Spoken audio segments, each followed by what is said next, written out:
Now, students, we can start with a very important topic that is called free body diagram.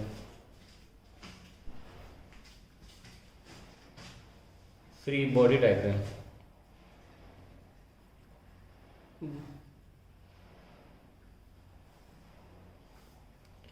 Free body diagrams are the diagrams in which we mark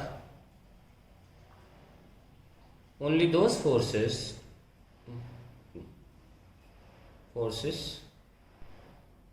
which act on the body. Note करके लिख देता हूँ, मैं जोड़ सकता था लेकिन बच्चे भूल जाते इस बात को, इसलिए मैं नोट करके इसको अहमियत दिखा रहा हूँ. वी नेवर मार्क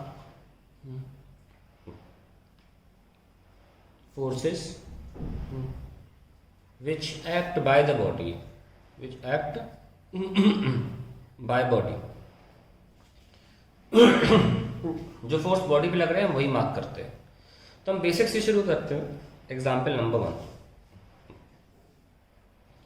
ये सरफेस है और ये ब्लॉक है मास m का. तो जब भी हम फ्री बॉडी डायग्राम बनाएंगे हम बॉडी को सरफेसेस से फ्री कर लेंगे जिनसे वो टच कर रहा था. ये क्या है? Force due to gravity mg लग रहा है और टेबल से फोर्स लग रहा है ब्लॉक पे, नॉर्मल रिएक्शन r.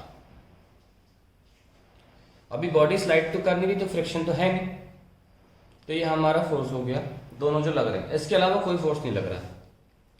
फिर हमें इक्वेशन भी लिखनी होती है जो जस्टिफाई द बैलेंस या अनबैलेंस जो भी है. तो आर हम देख सकते हैं equals to M G, clearly mentioned है. माइनस साइन का मतलब एक दूसरे से अपोजिट है. नॉर्मली क्या होता है कि हम स्केलर फॉर्म में लिखते हैं क्योंकि हमें मैग्नीट्यूड से मतलब होता है इन सवालों में. R equals to M G. तो हम लिख लेते हैं एम जी कौन सा फोर्स है? Force acting at the centre of the body due to the gravity of the earth.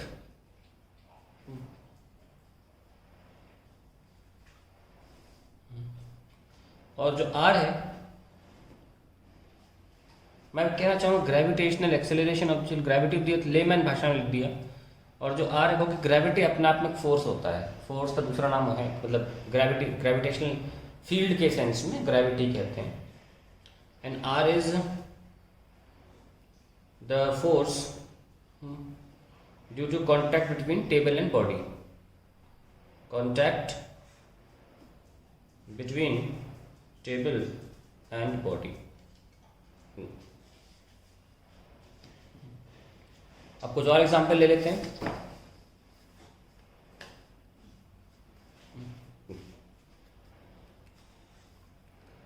मान लीजिए हम दो ब्लॉक्स ले लेते हैं, एक के ऊपर एक. इसका मास m, इसका मास m2. अब कैसे करना है? ऐसे में सबसे पहले जब भी एक के ऊपर एक बॉक्सेज आए, ऑलवेज आप कैसे भी कर सकते हो, चाहे पहले ब्लॉक का बना लो, m1 का बना लो, fpd, या m2 का बना लो. लेकिन मेरी अपनी राय है कि आपको पहले ऊपर वाले का बनाना चाहिए.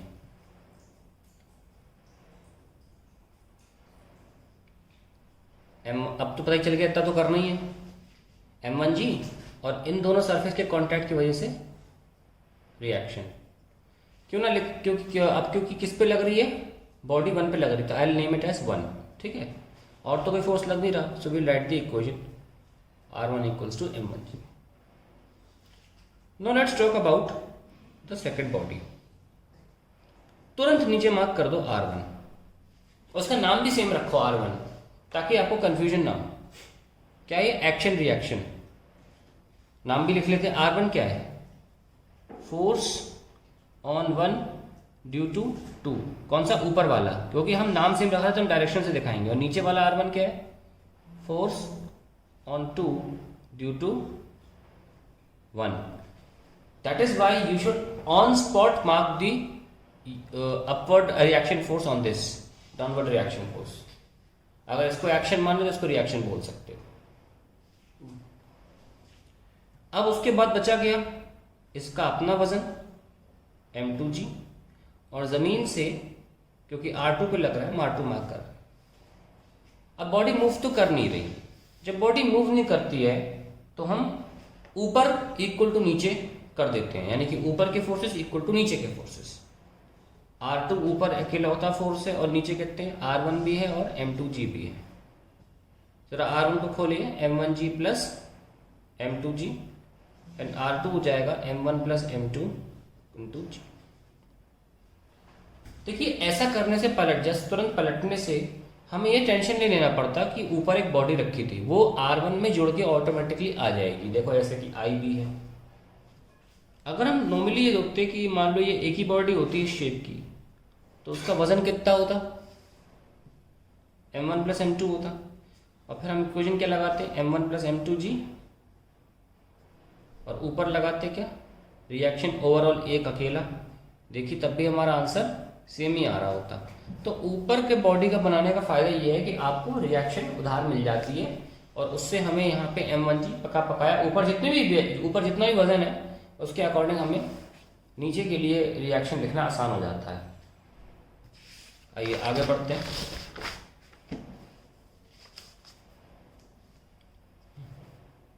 अब हम इंक्लाइंड प्लेन को देख लेते हैं, ये बहुत यूज होता है। इस पे फोर्सेस कैसे मार्क करने, ये थीटा है, inclined angle theta. Now this is the weight on the body, body का मास m है, mg। अब ये वाला जो एंगल है थीटा हो जाता है, क्योंकि थीटा है, और ये 90 है, 90 minus theta, corresponding angle 90 minus theta, और क्योंकि ये पूरा एंगल 90 बना रहा है तो ये थीटा हो जाता है। ये हो गया mg कॉस थीटा, ये हो गया mg साइन थीटा। ये दो फोर्सेस इस पे लग रहे हैं। अगर फ्रिक्शन हम कंसिडर नहीं करते हैं तो mg साइन थीटा वो फोर्स होता है जो बॉडी को स्लाइड कराता है। सो mg साइन थीटा क्या हो गया, is equals to some force which slides the body and any force can be written as ma। तो हमको पता चल जाता है कि एक्सेलरेशन इंक्लाइंड प्लेन पर g साइन थीटा के बराबर होता है। एक और फोर्स लग रहा है इस पे, that is reaction. So we can write mg cos theta is equals to the reaction force, and they are able to balance each other and the body is not moving like this। अब same चीज को हम friction लगा के देखते हैं क्या है।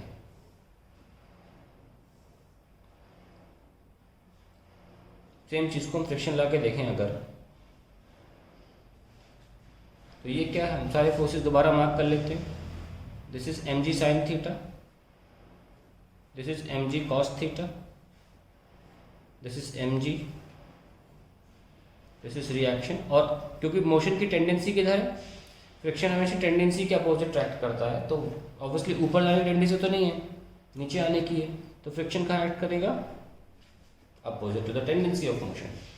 और friction less than equal to mu R होता है। बहुत लोगों की कंफ्यूजन होती है इक्वल टू म्यू आर, नहीं, friction less than equal to mu R होता है। फ्रिक्शन की मैक्सिमम वैल्यू जो लिमिटिंग स्टैटिक है वो म्यू आर के बराबर होती है। तो till body is not moving, body is not moving, friction is equals to mg sin theta. मतलब जितना लगा रहे उतना ही फ्रिक्शन लगेगा।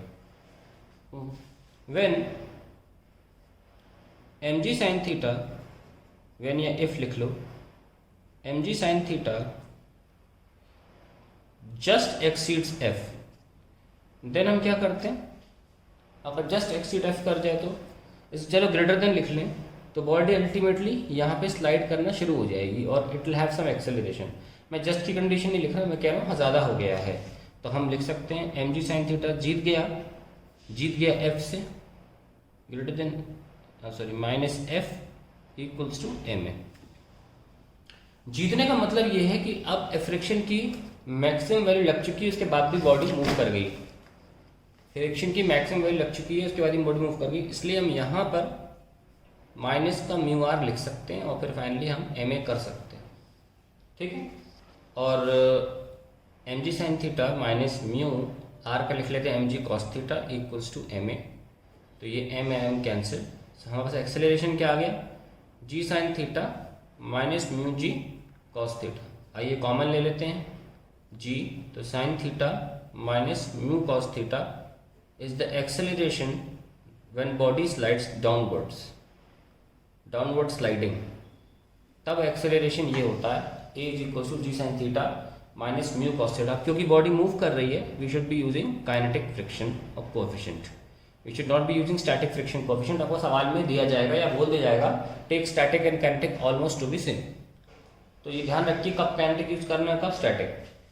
अब एक कंडीशन ये आती है कि मान लीजिए कि जस्ट कंडीशन है, जस्ट वाली, कि जितना एम जी साइन थीटा है उतना ही फ्रिक्शन है। ये हम पहले भी करा चुके हैं आपको एंगल ऑफ रिपोज में, तब हम बराबर कर देते हैं M G sine theta equals to mu R, तो mu M G cos theta हो जाता है and then you can write tan theta is equals to mu. यहाँ से हम एंगल ऑफ रिपोज निकाले थे और इस वक्त लिमिटिंग स्टैटिक फोर्स लग रहा है, ठीक है, लिमिटिंग स्टैटिक वाला कोएफिशिएंट ऑफ फ्रिक्शन, इसको हम स्टैटिक ही बोलते हैं and this is how you find out the angle of repose. तो इंक्लाइन प्लेन की बेसिक मैंने आपको डायग्राम बता दिए हैं, ये आगे सवाल में यूज होंगे। धीरे धीरे हम सारे वो तरीके यूज कर रहे हैं जो हमारे एफबीडी में आगे क्वेश्चंस बनेंगे, ठीक। तो हमने इंक्लाइन प्लेन भी देख लिया, अब हम देखने जा रहे हैं पुली। तो ये पुली है और पुली के आजू और बाजू मास लटका हुआ है, पुली फिक्स्ड है, तो इसे बोलते हैं फिक्स्ड पुली, मतलब नॉन मूवेबल। पुली मूव नहीं कर सकती, कौन मूव करेगा? मासेस, ये m1 और ये m2। तब इनके ऊपर कैसे फोर्स लगाएं? अगर मैं m1 की बात करूं तो नीचे लगेगा m1g और ऊपर लगेगा टेंशन, है ना, और तो कोई फोर्स है नहीं। अभी के लिए मान लेते हैं थोड़ी देर के लिए कि m2 का वजन ज़्यादा है m1 से, तो फिर ऑब्वियसली m1 ऊपर जाएगा और m2 नीचे जाएगा। अब नेट फिर भी ऊपर जा रहा है, इसका मतलब ऊपर जा रहा है तो एक्सेलरेशन होगा, क्योंकि ये दोनों फोर्स आपस में एक दूसरे को बैलेंस नहीं कर पाए। बैलेंस नहीं कर पाए, कौन जीता? T जीता होगा, तभी तो ऊपर जा रहा है। तो लेट्स राइट m1 है, तो T जीत गया, तो T minus m1g is equals to m1a। ये हमारी पहली इक्वेशन हो गई। इसी तरह हम दूसरी बना सकते हैं। ये क्या है? m2g, ये क्या है? T, पर हमने इस ब्लॉक को नीचे ले जाए हैं, यानी कि ब्लॉक नीचे जा रहा है, m2a। अब कौन जीत गया? अब ग्रेविटेशनल फोर्स जीत गया, इज इक्वल्स टू m2। अब इसको जो हम केस करें इसको बोलते हैं एटवुड मशीन। एटवुड मशीन का केस है और ये बहुत बेसिक केस होता है। इसमें हम निकालना चाहते हैं what is the acceleration and tension. तो अगर हमें एक्सेलरेशन निकालना है तो आइए इन दोनों इक्वेशंस को जोड़ देते हैं। जोड़ दिया तो क्या मिला हमें? m2 minus m1 g is equals to m1 plus m2 into a। So a कितना आ गया? m2 minus m1 upon m1 plus m2 into G. That is the Atwood machine में एक्सेलरेशन ये होता है। अब किसी भी इक्वेशन में आप रख देंगे, आपका टी भी आ जाएगा। अब ऐसे सवाल हम करेंगे तो आपको टी निकालना सिखा देंगे, लेकिन मैं आपके लिए एक्सरसाइज छोड़ता हूँ। मैं नहीं चाहता कि पेज पलटूँ और छोटी सी चीज़ करूँ, यहाँ इतनी जगह में हो नहीं पाएगा, तो मैं आप पे छोड़ता हूँ। बिना टी निकाले आगे का टॉपिक मत लिखना प्लीज़, आप टी खुद निकाल देना। कैसे करोगे? ये तो एलिमिनेशन मेथड से अगली बार ए हटा देना और फिर टी निकल जाएगा एलिमिनेशन मेथड से, या फिर आपकी जो ए वैल्यू आई है उसको आप यहाँ रख के आप टी निकाल सकते हैं, ठीक है।